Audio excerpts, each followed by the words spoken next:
మనము ఇప్పటివరకు కూడా మాట్లాడుతూ ఉన్నాం. అన్నమయ్య జిల్లా తరికొండలో జెడ్పీహెచ్ఎస్ పాఠశాలలో కీచకుడి యొక్క పరిస్థితి, వాడు చేస్తున్నటువంటి దాష్టికాలు. ఈ సంఘటన పైన మనతో మాట్లాడడానికి కరాటే కళ్యాణి గారు సిద్ధంగా ఉన్నారు.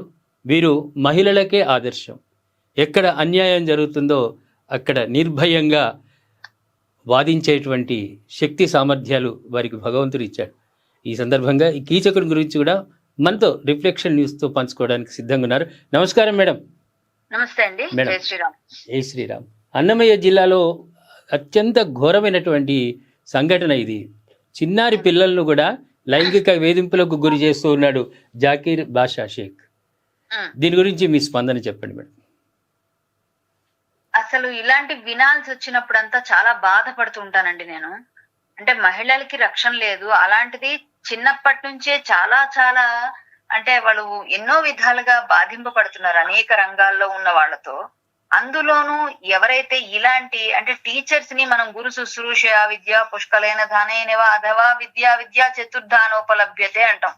గురువు గారి దగ్గర శుశ్రూషలు చేసి విద్య నేర్చుకునేవారు పూర్వకాలంలో. తర్వాత పుష్కలైన ధనైనవా డబ్బులు ఇచ్చి గురుకులానికి వెళ్ళి, ఇప్పటికీ ఆ పద్ధతి ఉందనుకోండి. అథవా విద్య నీకు తెలిసింది నాకు చెప్పు, నాకు తెలిసింది నీకు చెప్తాను, అలా కూడా మనం గురువు గారిగా భావించవచ్చట కొంత చెప్పిన వాళ్ళకి. నాలుగో విధం లేదట విద్యను అభ్యసింపజేయడానికి, నేర్చుకోవడానికి, అభ్యాసం చేయించడానికి కూడా. కానీ వీడి నాలుగో విధాన్ని అభ్యాసంలోకి తీసుకున్నట్టున్నాడు. వీడు వెధవ అనాలి. ఎందుకంటే టీచర్ అంటే గురు బ్రహ్మ అంటాం. బ్రహ్మ కన్నా ముందు స్థానాన్ని ఇచ్చి మనం గురు బ్రహ్మ గురు విష్ణువు, ఆయనే బ్రహ్మ, అసలు మహేశ్వరుడు కూడా ఈయనే అని మనం పాడుతూ ఉంటాము. మొదట అందరితో పలికించేదే ఈ విధంగా. అటువంటి గురుస్థానానికి చాలా చాలా అంటే ఈ రోజు కళంకం తెచ్చే విధంగా ఈ ఎవడైతే జాకీర్ బాషా అనేవాడు ఉన్నాడో వాడిని కఠినంగా శిక్షించాలని, ఇప్పుడు ఏదైతే బాలల హక్కులు గాని ఇవన్నిటికి కూడా వెళ్ళి వీళ్ళందరూ కంప్లైంట్ చేయాలి. కన్ఫర్మ్ గా వీడికి శిక్ష పడే వరకు మాత్రం వదలకూడదు. ఎందుకంటే అన్నమయ్య జిల్లా అనేది అక్కడ ఎక్కువగా మనం అన్నమాచారి గురించి పాడుతూ ఆయన గురించి చెప్తూ ఉండే ఒక ఆధ్యాత్మికమైన వాతావరణం ఉండాలని ఆ పేరు కూడా పెట్టారు అక్కడ. అటువంటి ఆయన అక్కడ వసించిన ప్రదేశం అను, లేకపోతే వెంకటేశ్వర స్వామికి ఇష్టమైన ప్రదేశం అను.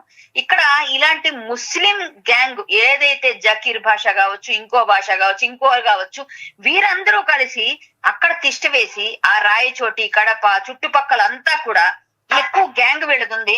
ఒకవేళ గుళ్ళ దగ్గర గాని ఎన్నోసార్లు మొన్న మధ్య గుడి పైన అయినప్పుడు కూడా వాళ్ళందరూ ఎంతో ఇబ్బంది పెట్టారు. ఇవన్నీ మనకి వెలుగులోకి వస్తున్నాయి అటువైపు నుంచే. అందులోనూ చిన్నపిల్లలకి నువ్వు నేర్పించాల్సింది ఏది? నీ మతంలో అదే నేర్పుతున్నారా? నీ ధర్మంలో అదే నేర్పుతున్నారా?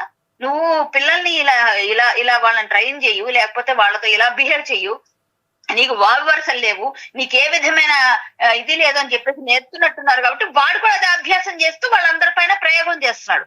ఇప్పుడు అంత చిన్న చిన్న పిల్లలు వచ్చి మమ్మల్ని అక్క టచ్ చేశాడు, గుడ్ టచ్ బ్యాడ్ టచ్ అని ఇప్పుడు అందరూ చిన్న చిన్న పిల్లల దగ్గర నుంచి తల్లిదండ్రులు అవేర్నెస్ తీసుకొచ్చి చెప్తున్న టైంలో ఈ వ్యధ స్కూల్లో పాఠాలు నేర్పించాల్సిన వాడు వాళ్ళనేమో ఏదో విధంగా అక్కడెక్కడ టచ్ చేసి చెప్పకూడని అంటే ప్రదేశాల్లో, ఇప్పుడు నాకు మాట్లాడడానికే నాకు బాధగా ఉంది అవన్నీ వాళ్ళు మాట్లాడిన మాటలు వింటే.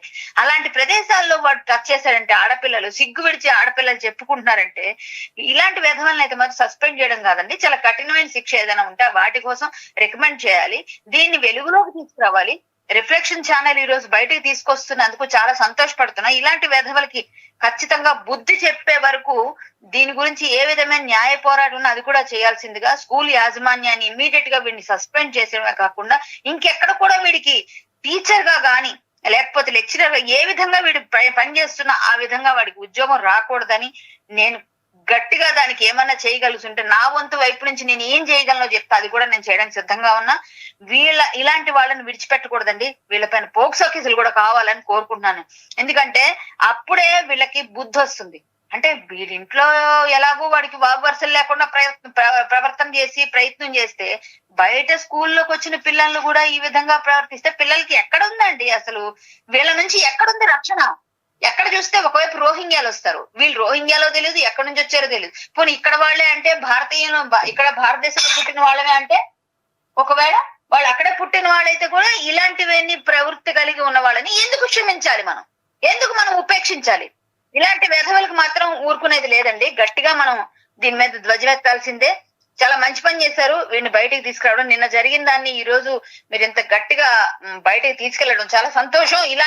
ఇలాంటి విధానాన్ని శిక్షించాల్సిందే. దీనికోసం ఎంతవరకైనా డిమాండ్ చేయాల్సిందే. ధన్యవాదాలు మేడం. ఇటువంటి వాడు సభ్య సమాజంలో ఉండే అర్హతనే లేదు, వాడికి అర్హత లేదు. ఆవిడ బతకడానికి అర్హత లేదండి. కానీ మనం ఆ మాట అనలేము. కానీ ఆ మాట అనలేము, ఎందుకంటే న్యాయస్థానం తన పని తను చేసుకుపోతుంది. కానీ మనం వాడు ఉండడానికి అర్హత ఉండేటట్టుగా ఏం ప్రవర్తించట్లేదు. కాబట్టి వాడికైతే మాత్రం శిక్ష పడాల్సిందే. దానికోసం ప్రయత్నం చేయాల్సిందే ప్రతి ఒక్కరు. అక్కడున్న హిందువులందరూ అవేర్నెస్ తెచ్చుకొని, నేను పోస్ట్ కూడా పెడతా, ఇది ఖచ్చితంగా వాళ్ళందరూ కలిసి వాడిని శిక్షించే విధంగా వెళ్లాల్సిందే. కీచక పర్వం చేస్తున్నారు. అదే మేడం, కీచక టీచర్. అదే ఆ గురుస్థానానికే వీడు మచ్చలిస్తున్నాడు. అవునండి. ధన్యవాదాలు మేడం. జై శ్రీరామ్. ధన్యవాదాలు. కళ్యాణి గారి ఆవేదన చూశారా? ఒక స్త్రీమూర్తిగా మనకే ఇంత ఆవేదన ఉందంటే ఆమెకి ఎలా ఉండాలి? కాబట్టి ఇది ఇక్కడితో ఆపే ప్రసక్తే లేదు. వాడికి చట్ట ప్రకారం తగిన శిక్ష పడేదాకా రిఫ్లెక్షన్ న్యూస్ నిరంతరం 24/7 పోరాటం చేస్తూనే ఉంటుంది, శిక్ష పడేంత వరకు కూడా. చూస్తూనే ఉండండి రిఫ్లెక్షన్ న్యూస్.